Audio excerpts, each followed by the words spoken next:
Welcome to Civics in a Year, the podcast that makes civic literacy fast, accessible, and surprisingly engaging. In just 10 minutes an episode, we'll tackle one of 250 essential questions about American democracy, how it works, why it matters, and what it means for you. Whether you're a student, a teacher, or just someone who wants to better understand your country and your rights, you're in the right place.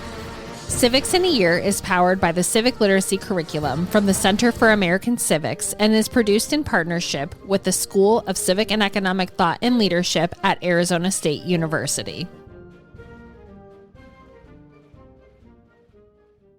Wonderful. Okay. Welcome back to Civics in a Year. Today we are honoring Justice Sandra Day O'Connor, and today is Sandra Day O'Connor Day here in the state of Arizona.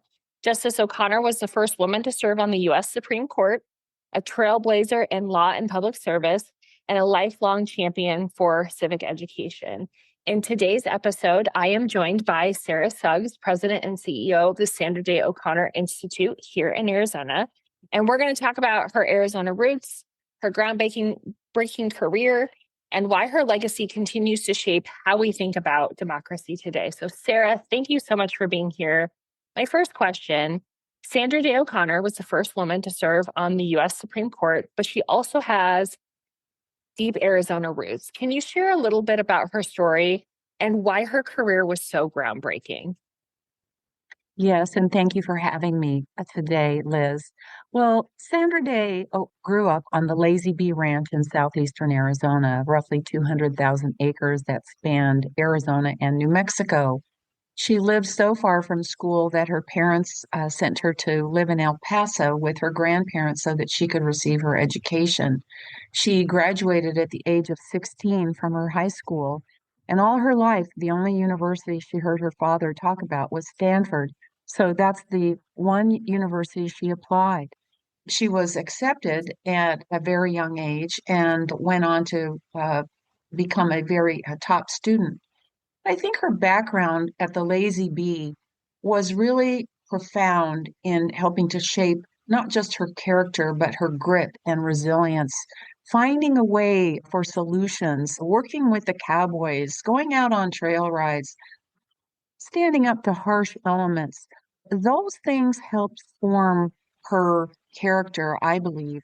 And as she went on through her career, starting with her graduation from law school, where she was third in her class but couldn't be hired by any law firm in the Bay Area. Her husband, John, was accepted at a prestigious firm, but she couldn't find a place to work.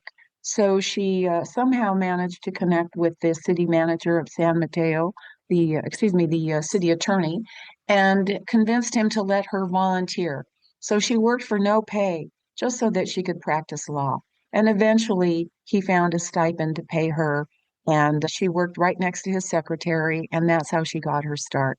But again, it goes back to finding a way, figuring out a solution, and not giving up. And she, goes on to be a huge part of our state government, the only woman to serve in all three branches, or the only person? Is it the only person to serve in all three branches of a state government? Well, I would say that she's one of the few Supreme Court justices. I think about a handful going down back to the nation's founding. She was in the executive branch in the 1960s as an assistant attorney general. And then, of course, she went on to the legislature where she served as a senator and majority leader, elected by her colleagues, and the first woman in America to serve as majority leader for any state house in the country. And then, of course, Governor Bruce Babbitt, tapped her into the judicial branch, and the rest, as they say, is history. And she has an amazing, career with the Supreme Court. But after retiring, she dedicated herself to civic education and advancing American democracy.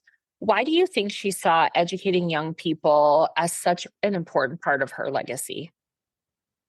Well, for those of us who grew up with civics education every day in the classroom, it's hard to fathom not having that subject and becoming an adult and a voting citizen and not understanding the foundations of our government, how it works, and your civic responsibilities as a citizen.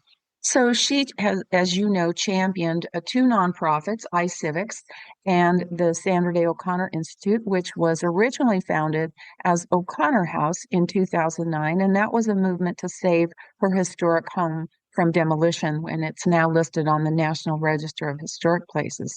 But after that was completed, she, in 2015, gave the Institute the charge to focus on three areas: civic education, civil discourse, and civic engagement, all as infrastructure so essential to upholding our nation's constitutional republic.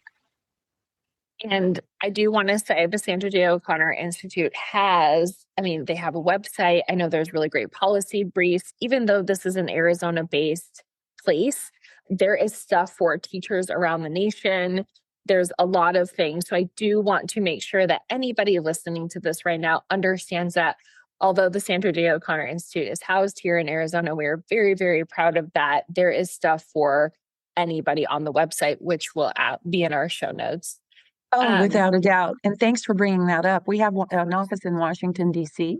at the Barry O'Connor Building. We also sponsor a fellowship for third-year law students at the Sandra Day O'Connor College of Law.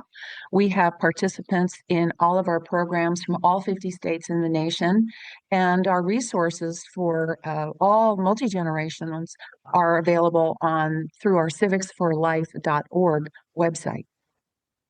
Love that. So Arizona celebrates Sandra Day O'Connor Day. This was actually something that former Governor Doug Ducey had instituted. And then civic groups, we just continue. September 25th is an important day here in Arizona. What does this day mean for our state and for the nation when we think about her impact on civic life?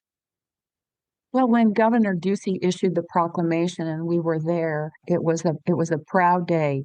The law or the day requires that a good portion of the day be devoted to civic education in the classroom, and we hope that Arizona honors that for its students. It's rare in the country to have such a day, but in Arizona, we're privileged to have that, and it's continued on with Governor Hobbs, thankfully. So what it means is not just recognizing that Sandra Day O'Connor was a giant, not just Arizona, but for the nation. There are women I know who practiced law in 1981 when they heard that President Ronald Reagan nominated her to the Supreme Court of the United States. They had to pull over to the side of the road because they were crying. It opened doors to women in law and for 13 years, roughly 12 to 13 years, she was the sole woman on the Supreme Court. She didn't have a desk when she got there. She sat on the floor with one of her clerks and went through briefs. The restrooms were all for men. I mean, the things that she went through, again, the grit from the lazy bee, just forge ahead and go on. But she also opened the door for women around the world. And courts and countries across the globe said, look at what the United States did. Maybe we should do that too. And indeed, we've seen that. Women advance to the highest levels of the judiciary around the world, and it's because of Sandra Day O'Connor.